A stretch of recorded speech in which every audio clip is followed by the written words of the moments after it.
নেতা, বর্তমানে বাংলাদেশের নেতা বলা হয় কাদের? সবার প্রধান যে তাকে নেতা বলা হয়। তো নেতার কাজ হলো সবাইকে নিয়ে সঠিকভাবে সুষ্ঠুভাবে একটা সমাজ পরিচালনা করা বা একটা বিষয়কে সমাধান করা বা সামলানো। কিন্তু নেতারা বর্তমানে কি করছে? ধরো মারো খাও, এটা নিয়ে তারা এখন ব্যস্ত।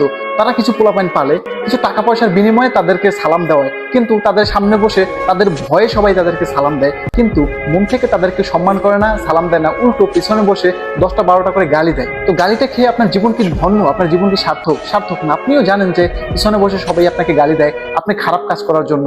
আপনি নেতা, আপনার ক্ষমতার অপব্যবহার করা আপনার একটা স্বভাব। বর্তমান রাজনৈতিক যত নেতারা আছে, বিশেষ করে বেশিরভাগ নেতারাই সবাই এখন বর্তমানে ধরো মারো খাও, মানুষের উপর চাঁদাবাজি করতে হবে, পোলাপাইনকে লিড দিতে হবে, লিড দেওয়ার পরে আস্তে আস্তে আর কি নিজের একটা পাওয়ারকে ফুটিয়ে তুলতে হবে, এটাই তাদের এখন একটা স্বভাব হয়ে দাঁড়িয়েছে। কিন্তু এটা কি নেতাদের আসল বৈশিষ্ট্য ছিল? এটা কি নেতাদের রূপ ছিল? নেতাদের কথা কি এটা ছিল যে তাদের এগুলো করতে হবে? এগুলো ছিল না। কিন্তু তারা এগুলো করছে কি কারণে করছে? নিজের স্বার্থের জন্য করছে, এই আর কিছুই না।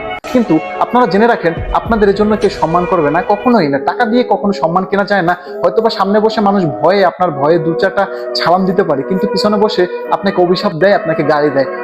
আপনার মৃত্যুর পরেও আপনাকে মানুষ গালি দেবে, সম্মানের চোখে কেউ দেখবে না। তো নেতা যারা আছেন, আপনারা নেতাগিরিটা ছেড়ে দেন। নেতাগিরিটা ছেড়ে দিয়ে আপনারা একটা ভালো মানুষ হন, মানুষের পাশে দাঁড়ান, মানুষের সেবা করেন। আসল যে নেতার যে কাজটা, সেই কাজগুলো করেন, ভালো হবে।